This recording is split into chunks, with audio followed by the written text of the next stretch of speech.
Hello, everyone. Welcome to our special takeover of our Q&A this week. And welcome to some of our former people from Career Strategy Lab. We invited alumni back for this special Q&A. We're super excited to see some familiar faces, etc. But today we are joined by Heather Cassar, who is the VP of People at a company called Narmi.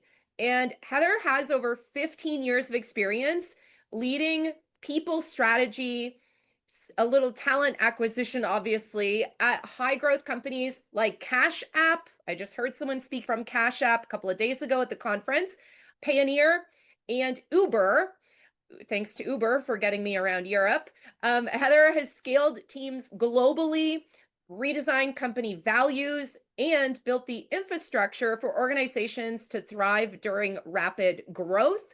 Heather's also seen the hiring landscape evolve from multiple angles, from startups to large enterprises. And today we're really excited because she's bringing that perspective to help us understand how UX and product professionals can really stand out in a tough job market, or frankly, just any job market. A lot of the things that will make you stand out are timeless, including building real connections and positioning yourselves for roles you want. So, Heather, thank you for joining us today. Do you have anything else to add, or anything you want to share with us before we get started? I am pumped. This is my favorite topic, so I'm just really excited to be here and I'm excited to chat with you all. And for everyone, I would just kind of encourage you to imagine that this is basically a user research interview with Heather, who is representing and herself one of the users in your quest to get hired. A lot of these tips, as we know, can translate to getting promoted as well. So, Heather, hiring is pretty wild right now, and we're all about in Career Strategy Lab, like separating opinion from fact, which is why one of the reasons we're really excited to have you here today. So I'm curious, as someone who has a front row seat to hiring, etc., and the job market, what shifts or changes are you seeing in how companies are approaching hiring right now? Yeah, I think wild is like the perfect word to describe what's happening right now. Lots of people are interviewing for jobs right now, and it probably feels really painful, and that's because it is. So there's some kind of like big trends that are starting to emerge, and I think the first one is that companies are just slower to hire right now. So roles are staying open for longer, like headcount is being much more scrutinized across, frankly, all industries. There was this, I wrote it down before this call, but in August, in the United States only added 22,000 jobs, which for like normal people sounds like a lot of jobs, but across the United States is nothing, right? It's essentially flat compared to what most months have looked like in previous years.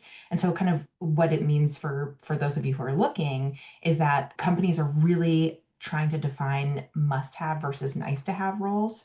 They're getting really focused on only opening up roles that are kind of revenue driving and making those their priority. And a lot of companies are looking for candidates who have cross-functional skills.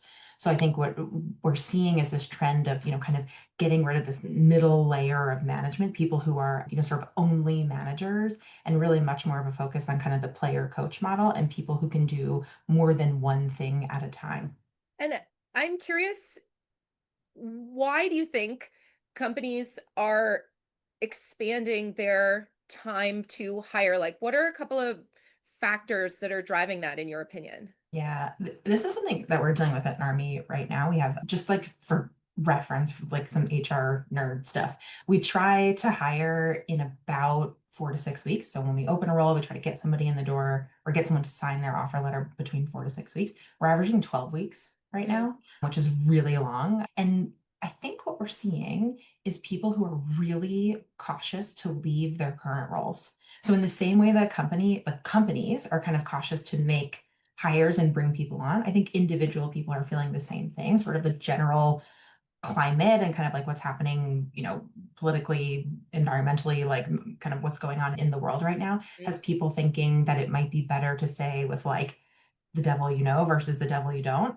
And it can be really scary to like, even if you don't love the job you have now, if you take a risk and you jump into a new job, what if that one's worse? Right. And what if you're even more unhappy there? And then with the job market the way it is now, then you're gonna have to go through this process again. And so we're seeing a Yep. lot of people who are staying put, and there are a lot of people who are more hesitant. Narmi is a Series B startup, and startups are inherently risky. And I think that we're seeing, among the industry of other people at the size and stage that we're at, just really a lot of trepidation around going to a smaller company, certainly. And then on the reverse end, we have like large paying tech companies that it feels like every day I get a pop-up that's like, so and so laid off 5,000 people, right? So it's kind of like there's these really big extremes on either end. Yeah.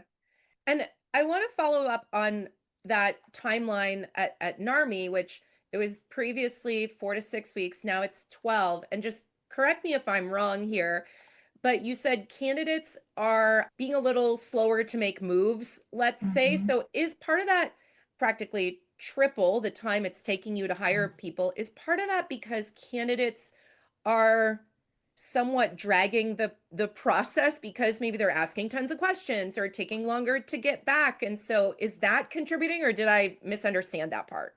I think it's more at the beginning of the process where we're Okay. finding that it's harder to get people started interviewing. Mm, It's hard, that initial sell. I think in my experience in previous years, especially in 2020, 2021, the beginning of 2022, it was like everybody was like, yeah, I'll take the call. Like, sure, let's just have a right. chat and let me just, kind of see what this is like. And now people are like, I don't even want to, I mean, most people are not as rude as I'm about to make it seem, but people are like, I don't even have time for this, right? Like Yep. I'm like, I can't even consider this right now, Yep. and I'm not even going to reply. So that's the part that's taken a lot longer, is kind of Huh. that initial sourcing.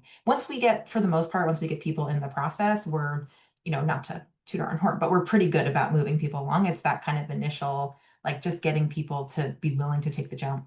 Well, and if I were to throw out a guess as to why that initial phase of getting candidates into the pipeline is taking so long, it could also be because, at least from my perspective, I hear so many reports of hire or candidates being contacted by fake recruiters, Yes. etc., right? And Yeah. this total trepidation, a realistic trepidation of that. So that's really interesting perspective. I'm glad we clarified that that slowness is really on the front end of that too. Yeah, and again, I mean, I'm just speaking for kind of like the sort of startup world. I think Yeah, if you were recruiting at Google or Meta or somewhere with like a pretty big brand name, you might yeah, have a different experience. yeah. No, I mean, if you're working at a company that is a household name, it might they might not have this problem that like Narmi has, which not everyone has heard of Narmi, but interesting. Okay, a hot topic that comes up often is contract roles. And sometimes we hear from people in career strategy lab like a hesitation to take a contract role and or even mention it on their resume because people have an assumption or perception that contract roles come across as bad or negative on the resume. So I'm curious, what are your thoughts on that? And then we can get into, do contract roles, lead to full-time roles, and what does that look like? So what are your thoughts on the positioning of contract roles as a candidate?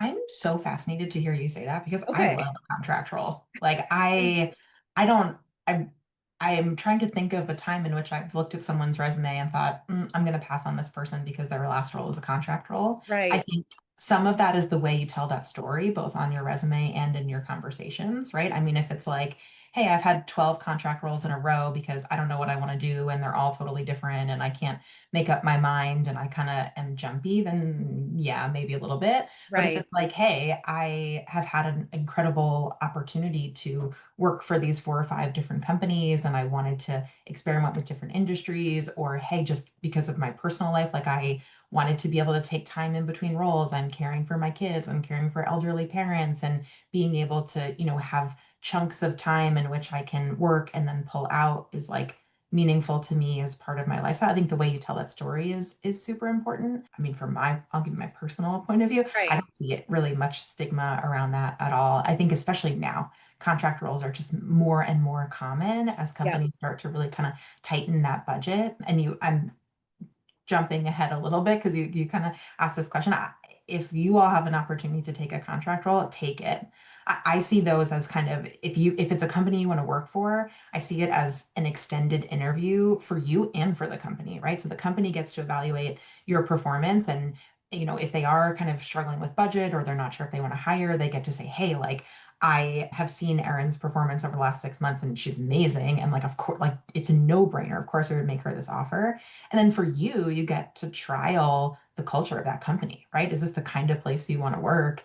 Or Yep. do the values of this place align with my own? Like an interview process is so short as compared to the span of like what you're experiencing, in a job and in a career. So I'm very pro contract role. That's great to hear because and I know your opinion is just one person, but this question of contract roles and the perception around it sometimes surprises me too. And I think you clarified it so well in that if it's jumpy and it looks like you're not focused or you keep leaving jobs, and we're not sure why, that could be a yellow flag. But in general, especially as you said, contract roles are so common right now, even in the job market, that I would hope this gives candidates just some confidence and clarity around this maybe myth that contract roles are a negative. So thanks for that. Do you have anything else to add to the contract role topic? I would say, like, in terms of telling the story, if you can Yeah, get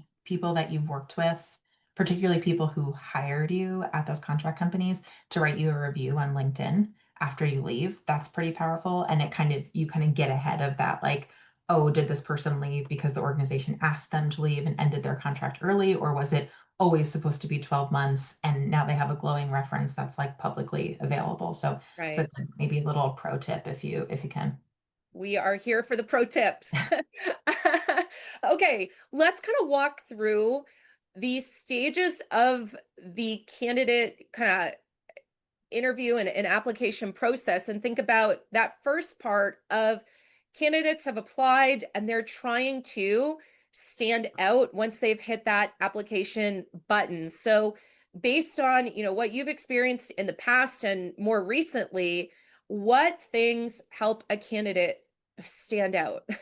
I know it's a Yeah. broad question, but we'd love any specific examples that kind of have stuck in your mind or just broad tips. So Okay, I'm going to start with a hot take, which is the substance of your resume is more important than the design and aesthetic of your resume. Like, you have to remember that you don't have to do anything.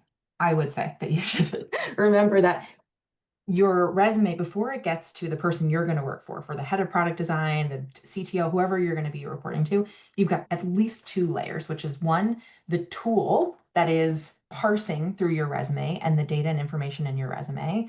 Gem is the company that does this well, and they just put out their sort of state of talent acquisition report. And I think they said something like 67% of companies are now using some sort of AI tool to help parse through resumes, right? So you want mhm, the information on your resume to be clear and upfront. And then the second step is a recruiter who is probably not a designer. And they could be, but they're probably not, right? And so they have to be able to open up your resume and within like 20 seconds scan through it to understand, okay, great, this person got pushed to me. They have, their resume says that it matches the skills in the job description. My AI enabled sourcing tool has told me that. Now I'm going to scan through it to just look for kind of some things to check off that this person is a person that I should reach out to or call or email or respond to their application.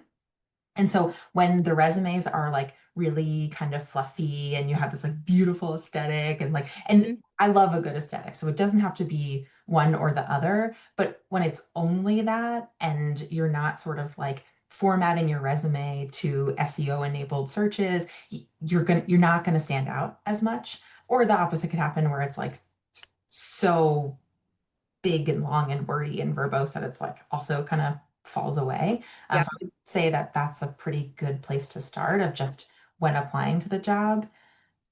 Before you even get to that point, I think the most important thing you can have is not your resume, it's not your interview skills, it's your network. So if you're applying now, if you think you're going to apply, unless this is like your last job and next year you're about to retire, building your network is the most important thing you can do, especially in this market. Like we talked before about companies really kind of tightening the belt and not wanting to take as many risks. Referrals are low risk candidates and they're typically better quality hires. So if I have someone who's coming to me who's from a referral, if Becca says, "Hey, I've worked with Jonathan before and they're amazing and you should, go and hire them." Great. I'm going to give Jonathan a call, right? Just right off the bat because I trust Becca and I trust that she's sending someone my and we might not hire Jonathan, it might be the wrong skill set, but that first call, right, that initial call is so important. So leaning on your network is huge and building that network before you need it because reaching out to someone now that you haven't talked to in years and like they're your first point of contact from the last 7 years is like, "Hey, can you help get me a job?" Just like in human nature, it's a little like, "Oh, Yeah. I feel like a little icky and like I feel like a little used and like I don't know if I want to do this."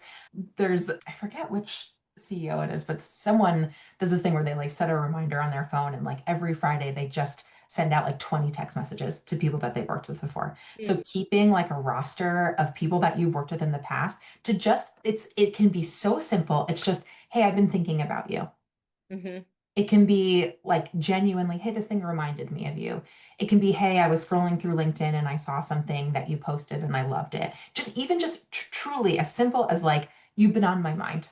Just an Yep. open conversation. It's just, "Oh, this like I remember this person. We're keeping in touch," right? And then it could be months or years from then when you're like, you need that person's support, and then you have it, right? They're more willing to help you. They want to kind of reach out for you. So the network is so, so, so important. So I just spoke a lot, so maybe I'll stop there. No, no, you said Time for a it. reaction. You covered so many things. I was taking a few notes, so I want to just come back to a couple of things regarding like the referrals because it comes up all the time. People often post in our community, "Does anyone work here? Does anyone know here? Can I get a referral?" And it's like it's great that someone might know someone there. However, that relationship, it kind of has to go in an order of hierarchy of relationship and then referral, right? In a perfect Yes. world versus referral and then, oh, let me try and like quickly invent a fake relationship to try and get this person to give me a referral link. But to your point, when you started talking about referrals, you said they're low risk and better quality. And it's low Mhm. risk for the company but it's high risk for the person making their referral, right? And Yes, so exactly. if because I'm sure it happens to you, I get it all the time, people asking me for real referrals.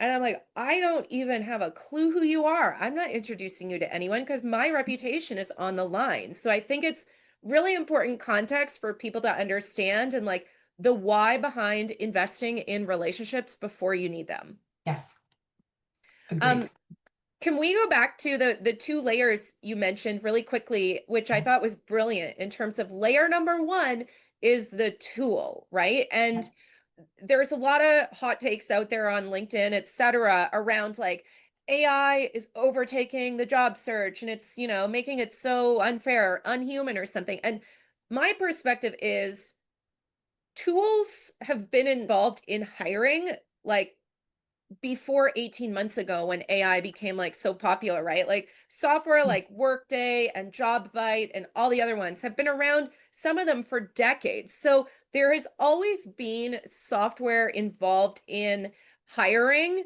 It's just that I think the realization of that is at the forefront now because no one really realized that until, the last couple of years. So I would just emphasize these kind of two users early on of the resume, which is the tool and then the humans, which is we have to figure out how to make a resume that meets both their needs. And you said it really well in that the content is what each of those quote users needs to make the decision if that person is worth moving along to like a screener interview. Yes. And I think I'll just add one more thing is that when you're focusing on the content of your resume, talking about the impact of the work you Mm, did. So every bullet on your resume, this is like Erin and I went to school together and we know each other. And Erin and I have a mutual friend who just lost her job. And she sent me her resume and she said, "Hey, can you look this over?" And every bullet was just, I managed a team of 20 people and I sold this kind of software. She's in a sales role. And I said to her, I was like, So what? Yeah. Like, who cares if you managed a team of 20 people? What did you do? What was the impact of your work? And if you can quantify that or qualify it in your resume, in that bulleted, short bulleted sentence, it's really powerful. I managed a sales team of 20 people and we increased revenue for the company by 12%, right? I led weekly team meetings that increased our engagement score by 12 points, whatever the thing is, right? Like being able to quantify it or qualify it is huge. And then when you get to that point of like a real human being reading your resume, and especially a hiring manager reading your resume, they're like, "Oh, okay, this person has like the chops. They can do this." And then they can ask you questions about it in the interview, Yes. which is a really powerful way for you to kind of like show off how great you are by having that as kind of a talking point that already exists for them. Yeah, the more you can add context and, as you said, Yeah. quantify and qualify what you did, the more it opens up follow-up questions, right? It's like Yeah. if you're out in a social setting at a conference or something and someone I ask someone, "Oh, what do you think of the last session?" And they're like, "It was good." Like, it's kind of a conversation killer, you know? Yeah. And instead, you want to be looking for opportunities to capture people's attention and curiosity so they ask follow-up questions and create a Mhm. relationship. I feel like we could talk about resumes for an hour, but we don't have time. So, one of the things I think is valuable to go over quickly is like, what's one thing that candidates maybe think matters a lot? So, myths or misconceptions around like where candidates maybe inaccurately spend their time or energy on different activities in the job search when, from your perspective, you're like, you know what, the biggest bang for your buck is going to be spending time on XYZ. So, how would you fill in that blank? So I think I have two things maybe to share. The first is that it's not just the hiring manager who's important in the process. And sometimes I see candidates really kind of like prepare and be thoughtful. And they have this hiring manager interview, right? The person you're going to report to, they're hiring for the role, and they're like they're amazing. They show up and it's 10 out of 10 in that conversation. And then they talk to like three or four or five other people, and it's just like sort of this like slow degradation of Mm, quality of the interview because some folks are like, "Oh, well, it's just not that important, right? Like it's okay. Like I did the thing I was supposed to do and I really nailed it with this first person." But decisions around hiring are at most companies like a team effort and kind of like a team decision. So that first conversation you have with the recruiter, they hold an insane amount of weight, right? Like at well-run companies, a recruiter is a trusted advisor.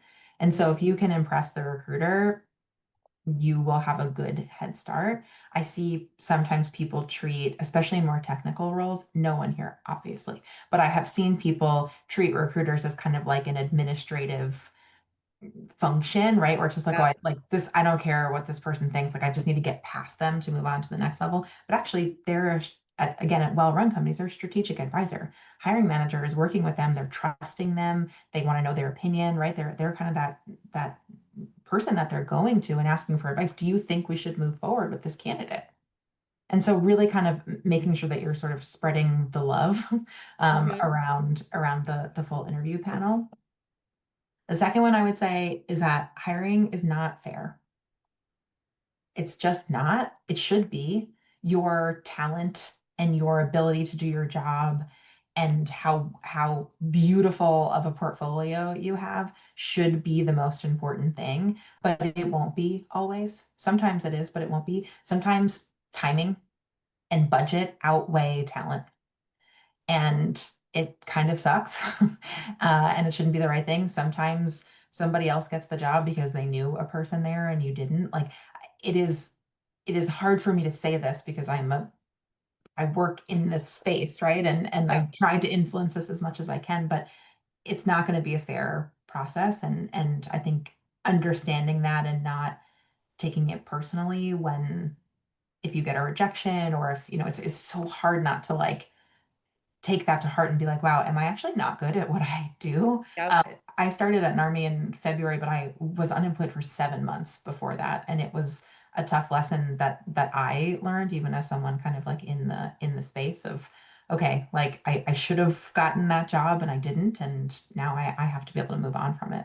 So what's one coping mechanism or tip you would give to people having been in a 7 month job search yourself in terms of like how do you deal with rejection and this reality that hiring is not fair? Like, what is just one thing if you could just say what's on the top of your mind?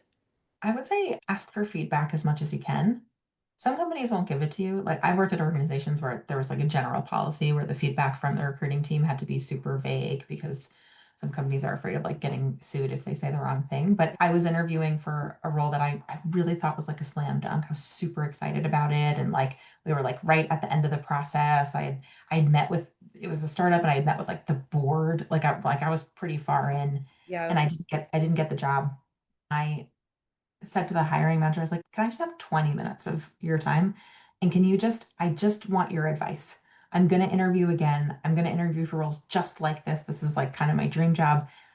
I want to have more of these conversations. What advice would you give me? Which is sometimes a more helpful way of framing. I'm doing like HRE stuff now more than recruiting stuff, but it's sometimes just a helpful way of asking for feedback. Because you said this before, if you're just like, how did that go? Like right after a conference or something, if you ask a general question, you get a general answer. But if you're asking specifically, what advice would you give me for the next time I have an interview like this? And it was a really good conversation and it was candid and you won't always get it, but I think that helped me to feel like I had some semblance of control in a process that's largely out of my control is to go back and ask for that feedback and then try to action on it. I love that. I just want to underscore the quality of the feedback you might receive is directly related to how you ask for it. And I would Yeah. wager that a lot of the people that we see expressing frustration around not receiving feedback or being ghosted after asking for feedback, I'd be curious to see how they're asking for feedback. And if we were to help them craft a better way to ask, they might get that feedback. So, yeah, I mean, the worst that can happen is no. It happened to me years ago. I don't even know, maybe 12 years ago. The company Envision, which now doesn't even exist, same thing, went through the whole thing and then thought it was a slam dunk, asked for feedback. And in my case, the feedback was so off the wall. I thought to myself, thank goodness I asked because I don't think I want to work at this company because the feedback was so left field. So, yeah, very important to ask. Similar to negotiating salary, which I don't know if we'll be able to get into, but if you don't ask, you don't get the shot, right? That's right. Shoot your shot, Yeah. as the youth say. Just trying to stay relevant here, guys. All right. So someone has applied, they've stood out, and now we're in kind of that decision phase, I guess, in terms of will a candidate move forward in the process even further or will they get the offer? So, what are some things that candidates often misunderstand about how hiring decisions are made? And one thing that I took away in my notes so far is like hiring is a team sport and the level of influence that everyone can have that you interact with in the process. So, what are some other things that candidates kind of misunderstand when it comes to hiring? I mean, I think we've covered a lot of the big ones, like the ones that you have control over Yeah, like it once you're already in the process, like you really every step along the ways you kind of lose control yeah, of like what happens. I think perhaps just reinforcing that like sometimes just budget and timing are the most important factors in making a decision where you might genuinely be the top candidate that everyone is really excited about. And then someone way up here at the C-suite level is like, you know what, we don't have budget for this role, or we're going to move things around internally. And I think that's happening more and more. Again, as companies are sort of like tightening that purse string a little bit and really looking to see how they can kind of like maximize efficiency within the organization. It's shitty when companies yeah. do that. Like I try my best to make sure that doesn't happen at Army and other places I've worked, but it does happen. So I think maybe just the misunderstanding is like how much control even the hiring team has in Yeah. the process. Yeah, it's sometimes like as with decisions for projects we work on in our day-to-day roles, sometimes you work on something for 2, 3, 12 months, and a month before it's launched, it's like, great work, we're not doing that anymore. I mean, I Yes. myself do that sometimes with our own stuff inside Career Strategy Oh, Lab. yeah. And it's not because I don't like the work, I don't like the people, I'm trying to like throw someone under the bus. It's just because priorities changed and we have to make this decision for XYZ reasons, right? Yep. I'll And also say one more thing on that, yeah, which is a big red flag as interviewers for each of you is if the company you're applying for has like an absurd interview process, if they're asking you like bananas style questions in like the knockout round, if they are jerking you all around, if it's like hot and cold, that is how they're going to behave once you're employed by them.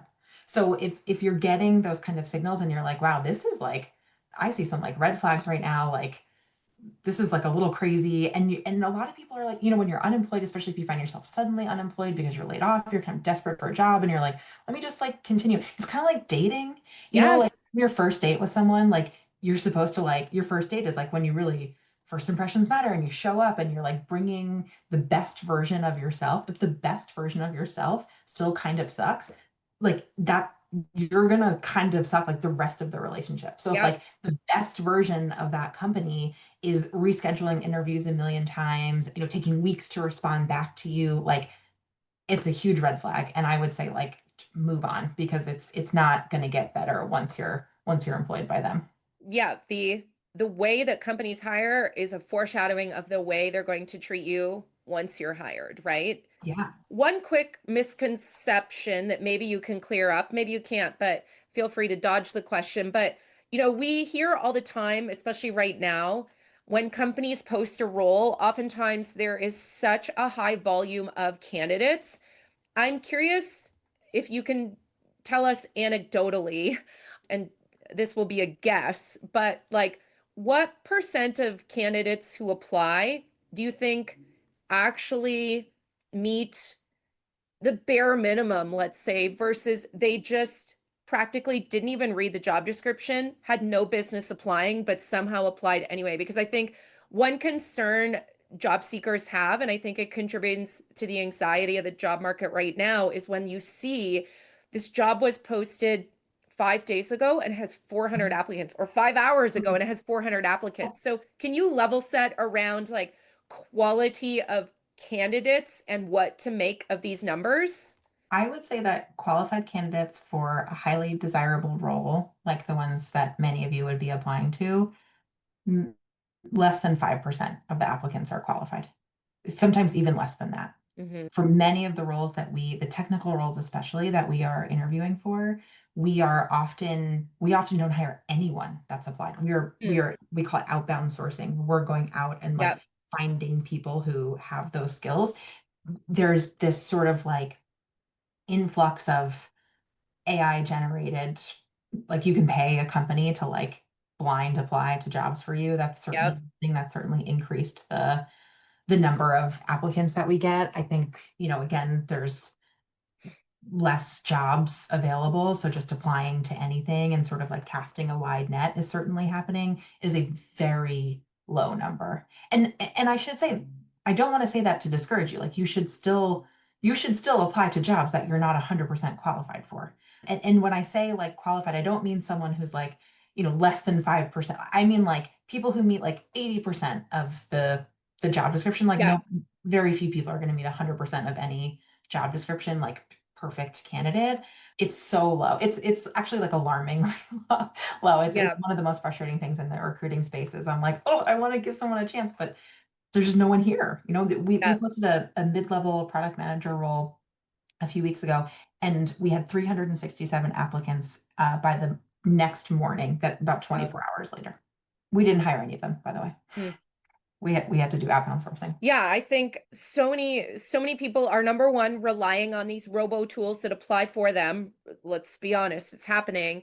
And I think so many people are not paying attention to the details that matter, such as your friend that you mentioned who had the resume and it was just I was responsible for, I managed, I Mhm. did, blah, blah, blah. And to go back to the beginning of our conversation, did not just take the extra time to qualify, contextualize, etc., what they did and tell even just a 10% better story than other candidates. 10% better is one of my new philosophies, but I think it's so important because with just with just 10% better, not perfect, just 10% better, you could probably be seeing results.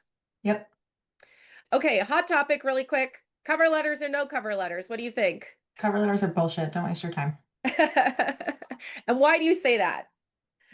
No one reads them. Like some companies will require, I actually think companies that require a cover letter are red flag companies. Okay. That's a broad statement to make. Yeah. So sorry if you've worked Yeah. at a great company that required cover letters, but they're just totally unnecessary. I think especially with like I think before LinkedIn, maybe 10 or 15 years ago, before LinkedIn was as big as it was helpful, but anything you put on a cover letter, you can articulate in your LinkedIn profile. You can expand on that. You can have, posts on that, you know, and yeah, I wouldn't waste your time Yeah. unless it's required. And if it is required and you still want to apply for that job, call up your good friend ChatGPT and drop in the link to the job description, drop in a link to your resume or PDF of your resume and say, hey, help me write a short, concise cover letter that describes why I'm qualified for this role. And then, do a little preview, but don't spend a lot of time on cover letters. Yeah, I think it's one of those topics we could ask 15 people and it would be split down the middle potentially. We do cover letters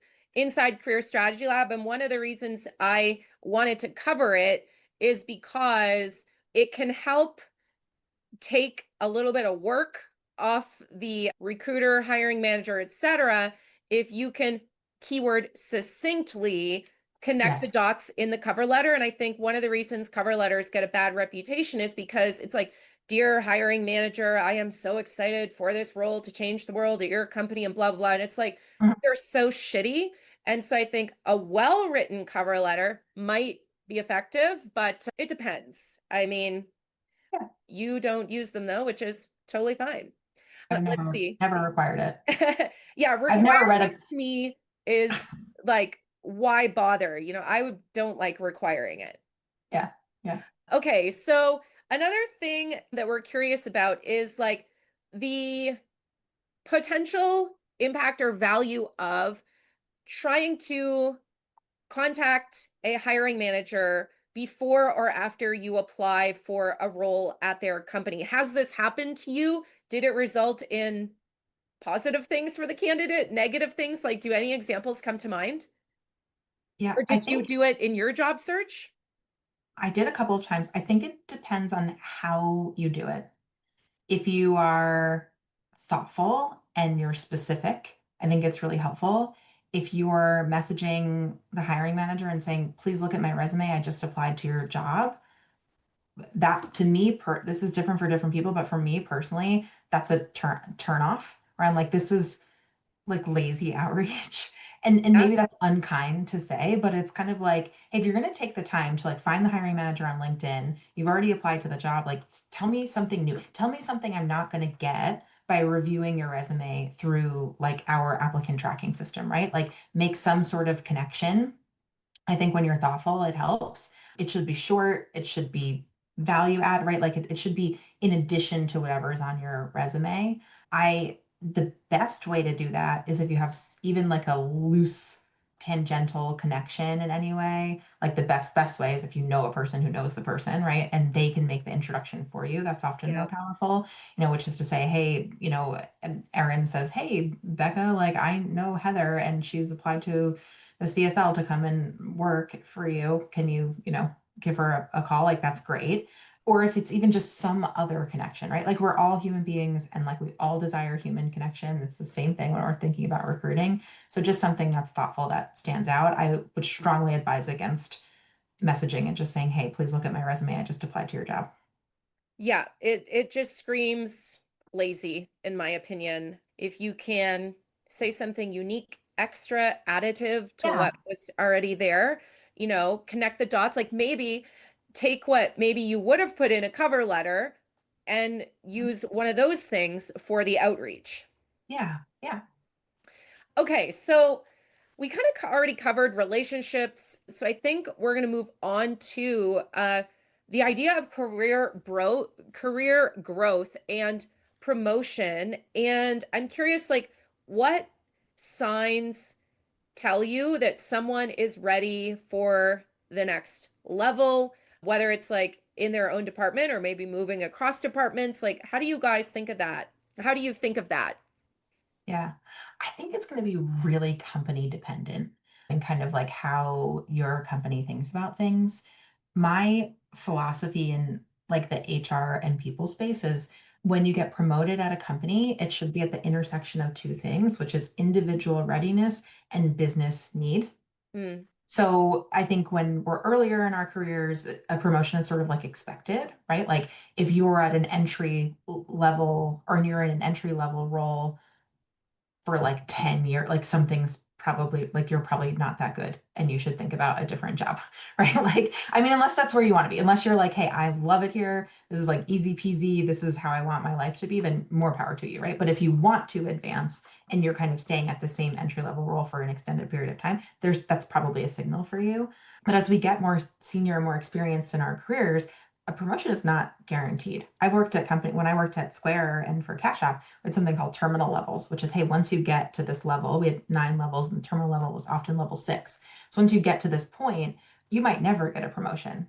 And that's just how it works, right? And it doesn't mean that you're not growing. It doesn't mean that you're not learning. It doesn't mean you're not taking on more responsibility. It doesn't mean you're not getting paid more, recognized more, but just in terms of like a on paper promotion, it might not happen after this level. And it mm, was something that was really widely accepted across the company. So I think that your individual readiness is just as important as whether or not there's a business need. Some companies think about promotions as an actual change to your job. So just mhm, because I have a coworker who used to work at Palantir, and at Palantir, you didn't get a promotion unless your job actually changed.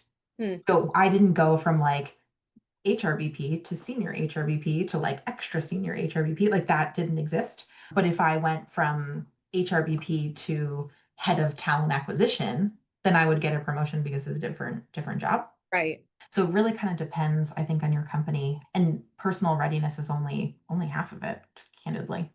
Yeah. And I'm curious, what's your perspective on not candidates, current employees initiating discussions about promotions proactively? Should they wait until performance reviews, etc.? Like, what is the best way to approach that with your manager? Do you have a hot take on that? I don't think my take is particularly spicy, maybe like poblano pepper level, but like you should talk to your manager all the time Mm, about your growth and performance. You should never wait until a review cycle. You should never wait until like a specific point in time. I mean, lots of companies like you only get a promotion at, twice a year or once a year or whenever the cycle is, but the conversation should be more or less continuous. mm, And I don't mean like every one-on-one. You should be like, am I ready yet? Am I ready yet? Is it happening yeah. now? But to say in your first conversation with your manager, if you're new to a company or they're new, one of my favorite questions to ask people who are new to my team or when I'm new to a team is, what do you want to be when you grow up? Like, Mm, what what do you want to be? What is it? What it like? Give me the like big picture. When I retire, I'm going to look back on my career and I will have mm, wanted my resume to say these things. That helps me as a manager understand like what is someone working towards. And I think as an individual, you can share something similar with your manager, right? Which is like, hey, I would eventually like to be the chief design officer or the chief product officer at mm, a large public company. That's my dream job. The next step for me, I think, looks like this. How can we work to get there? What are some of the things that you think I'm missing? What are some, right? And you just ask for that feedback. Some of you might have amazing managers who give it to you proactively. You will be in the minority with that. There are amazing that we want every manager to be amazing at Narmi. I adore all of them, but they are not all good managers. And so you have to own some of this if your manager is not asking you, and you have to say, this is where I would like to go next. This is what I see as the next step in my career. I think that these are the things I'm missing. Do you agree? Can you help me get there? And your manager's job to help you. I wouldn't say that it's their job to sort of tell you, okay, now you're ready, right? Like there's a big element of kind of being in the driver's seat as an employee. Yeah. Yeah, I think the takeaway there is always be thinking about this, and similar to relationships, like be investing in this before that performance review every June or whatever it is. Yeah. Because if you're waiting that long to plant those seeds, guess what? Your manager is also thinking about the other 10 people on their team, and it's too much probably. Whereas if you had invested the time to put the bug in their ear and have honest conversations beforehand, you might have like leapfrogged the opportunity to get a promotion. Yeah, yeah, Um, exactly. I would, yeah. the last thing I'll say is I also don't think you need to always frame it as a promotion, but rather like I want to continue to grow, and I am always wanting to learn and be able to do my job better and Hmm. to kind of move further along in my career. What are some of the things there? It doesn't necessarily have to be like, how do I get a promotion? It could be for Yeah. sure. Like promotions are great. Like there is no knock to promotions here, but it might be more like, hey, if you just started at a company, for example, like I wouldn't say on like month two, you should ask your manager about when your next promo is going to be. Right. But but saying, hey, really clearly, like this is what I want to do with my life and my career, and I love your support in getting there. Yeah, it's kind of like dating, right? Like it Yeah. could be weird on the second or third date to like say, so, and you want to get married? Like Yeah. kind of awkward. I'll reserve my own personal stories, Yeah, but but be using that tactful. analogy, it's not weird to say, I would like to have kids one day. Right. Are you Yes. aligned with that? I'm not saying I want to have kids with you right now, Tomorrow. like, Yeah. right? But that's something that's important to me. Yeah. No, It's I a, think yeah, it's about like tactfully pacing these conversations. yeah, yeah, Yeah.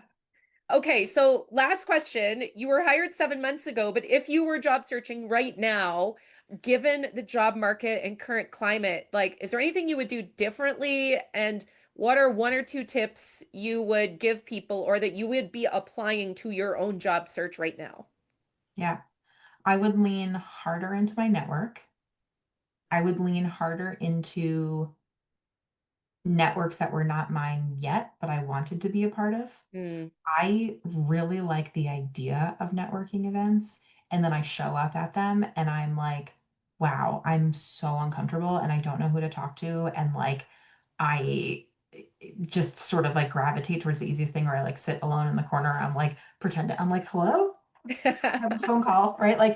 Like, and the like presentation part is great, but I don't know, I just get like a little bit nervous in front of new people, which I think is perhaps common, or maybe you yeah. all are like more extroverted than I am, and this is like a no-brainer for you, and you're like, get over it, Heather. But I would maybe force myself to be a part of those things, or find networking events that are better suited to the way that I like to talk, which is like small, intimate group things, as opposed to Mm, like, hey, 100 other people are in this room with you listening to this panel. So I would definitely lean into the network that exists already and one that I wanted to be a part of. And just on a personal level, I would do a better job of building routine for myself. It was really fun like the first month to be like, I'm unemployed and I can just do whatever I want. I can wake up whenever. I mean, I have two small children, so I can't really like wake up whenever I want, but like I didn't have like a alarm clock to set. right. But very quickly I fell into like not a great routine. And for me as a person, I love a good routine. I like doing a lot of the same things every day. And I would have been more thoughtful about like, okay, I'm gonna get up at the same time and I'm gonna do my job search stuff from 8 to 12 every day, and then I'm going to take a break, and then I'm going to do something that I enjoy that I can't do. I'm going to play with my kids, or I'm going to like go for a walk, or I'm going to go to Trader Joe's at 2 p.m. on a Wednesday when no one else is there, like whatever the thing is, right? But I definitely would have done that. So if you're in an extended period of not working and you have a similar personality type, I would say find your routine sooner rather than later, because it definitely threw off my how sharp I think I was when I Mhm. did get that call for an interview, because I was kind of like, ooh, not in the right headspace. Yeah. No, I think routine is so important. And the routines that we apply to one area of our life tend to influence other areas of our lives too, right? So even if Yeah. you're also like making sure to schedule workouts or, meal prep or spending time with family, etc., like it all just starts to mold other parts of your life. So I'm a huge fan of Yeah. that. Yeah. I know we have a ton of questions. I know we don't have a ton of time left because we covered so much, but Erin and Becca, I don't know if there's any questions or themes. I mean, we could go on for a long time, but is there like a Yeah, I have them all, and I've flaming picked three that question I we think need would to answer? be. Yeah. So, Heather, welcome to the most questions ever asked on a call. So, thank you for being here and sharing with us. I Wow. boiled this down to things that I think are still top of mind, and we can do kind of like rapid fiery Yeah. answers if you're cool with that. Yeah. Okay. So, here are the three that I have on the side. How do you recommend leaders build a network to land leadership roles, which you kind of just touched on? And Mhm. is it true that leadership roles are rarely filled through cold applications? No, it's not true that leadership roles are rarely filled through cold applications. It is always easier to get any job when you know someone, but not true that it's ineffective to do it through cold outreach or just like applying to a role. What was the first part of the question, Erin? It was around building your network. So I guess anything to add to what you just said about using your network and then building the one that you want. I think for a leadership role or an individual contributor role, it's the same advice, right? Okay. Like finding the places that your network exists and leaning into those. Okay. Let's myth bust. This one says there's a lot of talk of how the ATS works and applying with a certain amount of time a job goes up. Is there any validity to it? So the longer the job is sitting there, the less likely you are to get a job. Do hiring managers look at the first 20 or 100, or does it not matter? Okay, I love this. So the applicant tracking systems, they're all different, but they all do the same kind of thing, right? Right, which is like they get your information. Someone asked in the chat, I saw like, does it matter where I apply? If I apply here, if all goes to the same place, it doesn't matter. I don't even like there's some metrics on the back end that say like this is how many people applied via LinkedIn, but I don't see it when I'm looking at resumes. It doesn't matter. Whatever's easier for you. Uh, the applicant tracking system when a role is open for a long time, it has nothing to do with the ATS. It is more likely to do with what's happening internally within the company.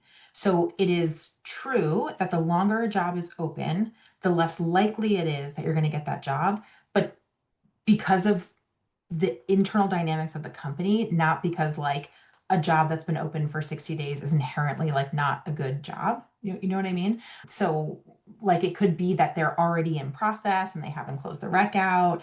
A lot of companies are posting ghost recs right now, which is just total nonsense where they're like fake roles because they want to like generate applicants. Narmi would never do that. If you want to apply for a job at Narmi, they're all real jobs. But a lot of companies are doing that. So it's not causal, but it is true that jobs that are open longer are less likely to make a hire. Awesome. Thank you. Last question on the subject of finishing things up. You gave us your hot take on cover letters. How do you feel about thank you notes and like follow up conversation after the interview? I love a thank you note that is specific to the interview. So if you say, thank you so much for the conversation we had about these specific things. I really enjoyed talking to you about your experiences. I loved hearing that story that you told me about when you were, an early career designer and the thing that shaped you. Chef's kiss. We love those. Do not send a thank you note that's like, thank you so much for your time. It was a pleasure to meet you. Sincerely, Heather Cassar. It does like this is my personal opinion, not broadly, but I just delete them. I don't even like, I'm like, I don't, this means nothing to me. It's like a waste of my time. The personal thank you notes I engage with and reply to. It makes me think better of a candidate. But the super generic ones, they get thrown into the archive of Gmail. You're better just to not to send it if you're going to have a I would just not generic send it. thank you for your Yeah. time and consideration. Yeah. Also, I don't think thank you notes are like required anymore. I think if you're like really wowed by something, you can certainly send it, but I don't think it makes you a less attractive candidate if you don't send them. My hot take on thank yous is that it also provides the opportunity to keep the interview going, as you just said. Like Yeah. maybe you're following up with a question you had, or you mentioned like an article or a software or something, and it's a chance to come back to them and say, oh, like, by the way, you touched on this, or we mentioned that. Here's that article I read that I thought you might like, like it's the compounding impact of all those little touch points and interactions that lead to building your first impression and more trust. Yeah. Yeah. Yeah. Awesome. This has been amazing, Heather. Is Narmi hiring any UX or product roles right now? I didn't check, but We have one product role open, oh, and we will one. likely one, but we will likely hire a designer, probably just below mid-level, like Yeah. right above entry level, just below mid-level, probably end of this year, if not early next year. But connect with me on LinkedIn and tell me you're from the CSL, and I'll like note that. And I know there are so many I'm horrifically bad at multitasking, so I answered like two people's questions in the chat, Oh, and that was all I could manage and still listen at the no. same time. But I'm happy to answer any in writing, like Erin or the team, if you want to send them to me, I'm happy to answer them, or happy to just, if you have questions, just message me on LinkedIn or email me. And I like, this is what I do all day long. I love it so much. So Yeah. I'm happy to chat about it. I'm such a treat to be here. Thank you all so much. And if you're searching for a job, good luck. Yeah, you're a living testament that even after 6 months, 7 months, you were able to navigate this job market. And it's not just the UX or product job market right now, like it's everyone. So, It's everywhere. all right. Thank you so much for your time, Heather. We really, really appreciate it. We're gonna let you go. And that's it for today, everyone. And thanks. Bye. Bye.